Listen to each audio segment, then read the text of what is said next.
In a progressively more secularized world, it sometimes seems that the only religious people out there are fanatics.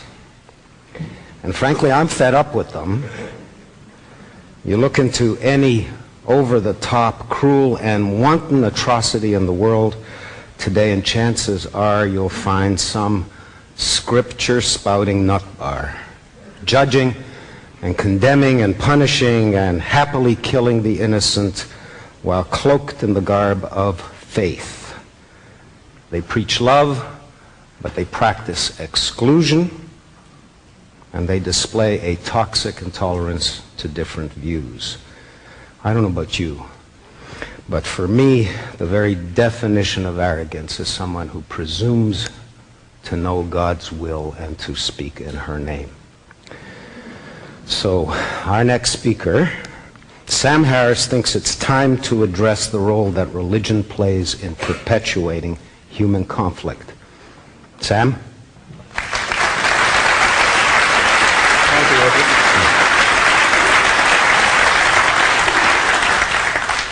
So am I on? You can hear me? I'm going to talk about belief, specifically the problem of religious belief, because I happen to think that how we deal with belief, how we criticize or fail to criticize the beliefs of other human beings at this moment has more to do with the maintenance of civilization than anything else that is in our power to influence. Our world has been balkanized, as Moses just said, by incompatible religious dogmas. We have Christians against Muslims, against Jews. The books themselves make incompatible claims. We have this founding notion that God wrote one of our texts. Unfortunately, we have many such books on hand.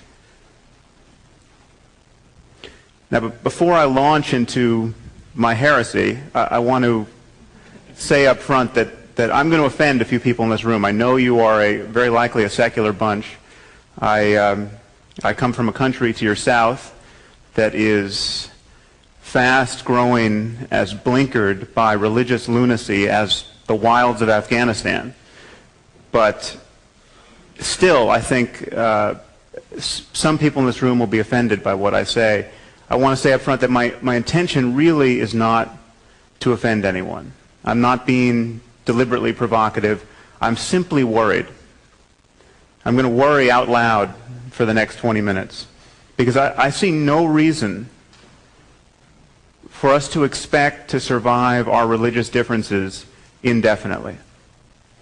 It seems to me transparently obvious that the marriage of 21st century technology, forget about nuclear weapons and biological weapons, even the computational technology we heard about this morning, the fact that a few short years from now, you'll be able to sit in a cave in Afghanistan and with your $1,000 laptop, you will essentially have a supercomputer that can kick off its genetic algorithms, its malicious code, to the rest of society.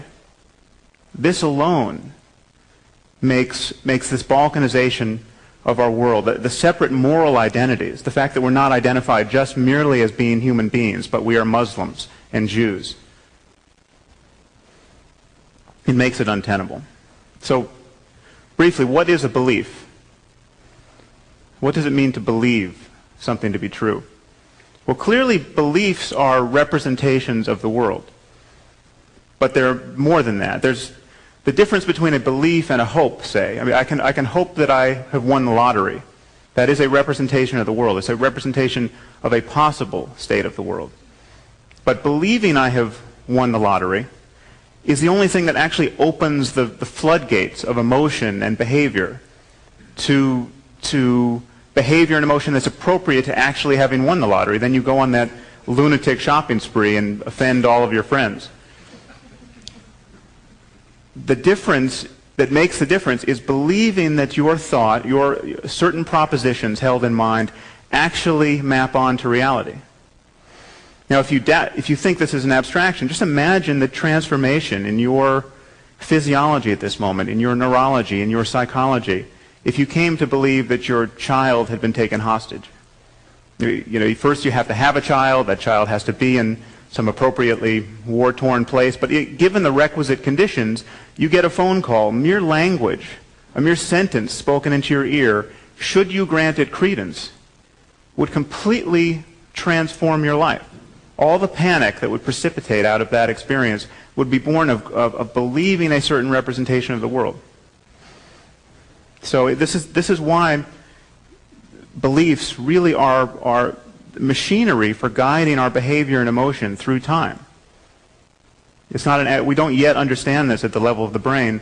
I'm trying to understand this through functional neuroimaging, but at the level of our conversation with ourselves, at the level of thought, it's pretty clear we're talking about linguistic representations of the world. So what do people believe? Well, where I come from, in the U.S., 22% of the population claims to be certain, literally certain, that Jesus is going to come down out of the clouds and save the day sometime in the next 50 years. Certain. Another 22% think he probably will come back in the next 50 years. This is 44% of the electorate. These people not only elect our congressmen and presidents, they get elected as congressmen and presidents. This should be terrifying to all of us. I mean, this belief obviously does not exist in isolation. It's not an accident that 44% of Americans also want creationism taught in the schools and evolution no longer taught. See, actually, 62% of Americans want creationism taught in the schools, but 44% want it taught exclusively. I mean, we're building a civilization of ignorance. 44% of Americans also believe that the creator of the universe literally promised the land of Israel to the Jews in his role as an omniscient real estate broker.